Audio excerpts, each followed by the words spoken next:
Hey everyone, today I want to talk to you about a relatively new phenomenon that people are experiencing. It's called text neck. And what that is it's essentially pain experienced as a result of our love affair with the mobile phone.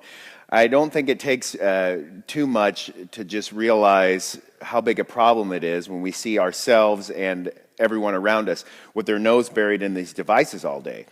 Now, why is that a problem? Well, without discussing the social ramifications, it can cause some problems to your neck, actually. And one thing we're always concerned about with is our posture. Now, why is this a problem? Our heads weigh about 10 or 12 pounds, and if you're a little bit smarter than me, your head may weigh more. So 10 or 12 pounds sitting on top of our neck. Now, as our heads move forward, the weight actually increases exponentially. With just a 15-degree bend of the neck, your 12-pound head now weighs about 28 pounds. A 30-degree bend, you're up to about 40 pounds. And a 45-degree bend of your neck equates to about 50 pounds of pressure, centered right there at about the C7 vertebrae, or where your neck meets your upper back. This can lead to a lot of problems, strained muscles, stretched ligaments, a lot of pressure to the posterior discs of the neck, and you can actually get herniations developed. So this is really an important thing to discuss. So today what I'm going to do is I'm going to give you some strategies to combat that, and what I'm going to do is first talk to you about self-myofascial release, then I'm going to give you some stretches, some strengthening exercises, and then finally I'm going to give you some strategies to kind of avoid the whole problem in the first place. Okay, so let's get started. Okay, the first thing we want to do is we want to condition the soft tissues. We do this through a process called self-myofascial release, and I have an extensive video that outlines our protocol for using this technique on our whole body before our workouts, but I just want to highlight a couple of areas that are especially important when we're dealing with the neck. So I'm going to use a lacrosse ball here. And the first thing we're going to do is we're going to do the pecs here. So I'm going to take this ball. You could use a tennis ball or some other softer ball like a fit ball, but these work great because they're nice and firm. So I'm going to place this up against the wall right up at the juncture of my chest and my shoulder, and I'm just going to lean into it, give myself as much pressure as I need to, and I'm just going to work it around. I'm going to do each side for about 30 seconds, okay? And then after that, what I'm going to do is I'm going to use this on the upper neck and the trap area, okay? Same basic principle. I'm going to put this up here. Find those spots. You might find some pretty sore trigger points here. Just lean into it as much as you need to. Work through it. Again, about 30 seconds. Don't make it too painful, as much as you can stand. So that's our self-myofascial release for the trouble areas. Then we'll move on to some stretches. Now, areas that tend to get tight when we have that forward head posture are the upper traps. So they tend to pull the head forward when they're overactive. So a good stretch for the upper traps is just the seated stretch I'm going to show you here. So we're going to sit on a bench or a chair, up nice tall posture, chest up high, and what I'm going to do is I'm going to take my right hand, I'm going to anchor it underneath the bench. Okay, and I'm going to depress that shoulder. So I'm not leaning, I'm still staying up nice and tall, I'm going to depress that shoulder. Now I'm going to pretend like there's water in my head, and I'm going to pour it out my left ear directly on my shoulder. Okay, now I should start feeling a nice stretch there. Now, one thing you can do is as your head's here, if we want to deepen the stretch, think of looking up at this angle. So a slight twist in the neck, and that will bring a different area to be stretched. Okay, so hold 20 to 30 seconds, breathing nice and fully and not talking like I am here. And then you're going to release the hand.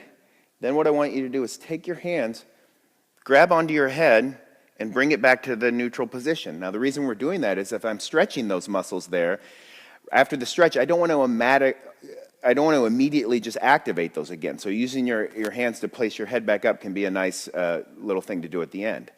Now another stretch you can do is a Levator scapula stretch. This is another muscle that it attaches to the neck and to the scapula. So what I'm going to do is, again, that nice tall posture. I'm going to take my right arm up. I'm going to reach behind my back, not letting my head fall forward, keeping that nice tucked chin position. And then all I'm going to do is I'm going to turn away from that hand. So I'm looking over my left shoulder. Then I'm going to drop my chin towards my left pocket, keeping that posture up nice and tall, avoiding any leaning.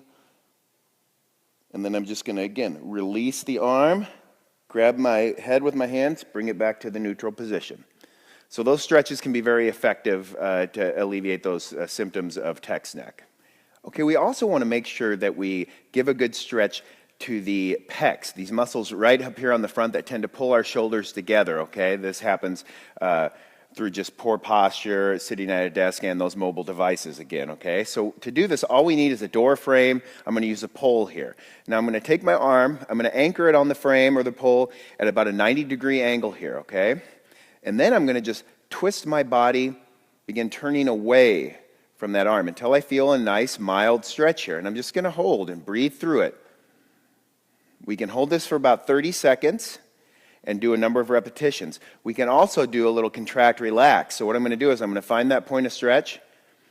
Then I'm just going to push my elbow into the anchor point for about 5 seconds. Then I'm going to relax, take a deep breath in. Exhale, turn further away, get a little bit more range of motion. Now don't push this too far. Stretch does not need to be painful. You should just feel that you're bringing that stretch to a point of mild discomfort. So give that a try too. As I've said, one of the big problems with technology is it tends to wreck our posture, leaning over computers, and then obviously on the mobile devices all the time like we're talking today. So a great exercise to educate yourself and strengthen some muscles that are going to need it is just a simple chin tuck exercise, okay? So a good place to start with this is just to find a wall. Now, we use the wall a lot in the gym because it really shows you exactly what proper postural alignment is. So I'm going to stand up against the wall with my heels, my butt, my upper back against the wall. Now, most people, naturally, this will feel strange, and their head will migrate forward. We don't want to do that. What I want to do is I want to encourage that head to the back of the wall and tucking the chin slightly. So in other words, we don't want you up here like this so you're looking up. Again, that's stress and strain on the neck. We want that neutral spinal alignment and just tuck your chin. Now, from this position, we can apply gradual pressure against the wall for about 5 seconds, relax, and then do again. Don't push too hard. You don't need to. The neck is a pretty delicate structure here, so we don't want to overdo it. And do repetitions like that. Then we can come away from the wall as we get more educated on what that posture feels like.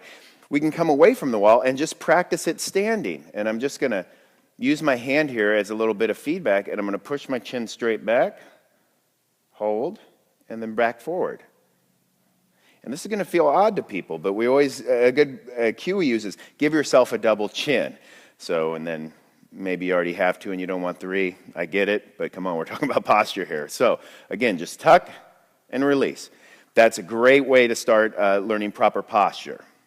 So in addition to those chin tucks, 2 other exercises that are great for working on these areas that need to be strengthened are the prone cobra and the bent over row. If you check out my YouTube channel, you'll see full demonstrations of those exercises. So there you have my tips to combat the symptoms of text neck.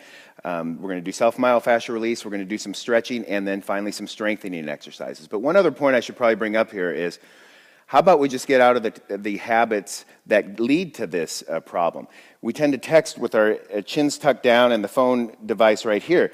Bringing it up a little bit higher will again reduce that stress here. You can also use the voice recognition software on your devices. Most of those are working pretty good nowadays.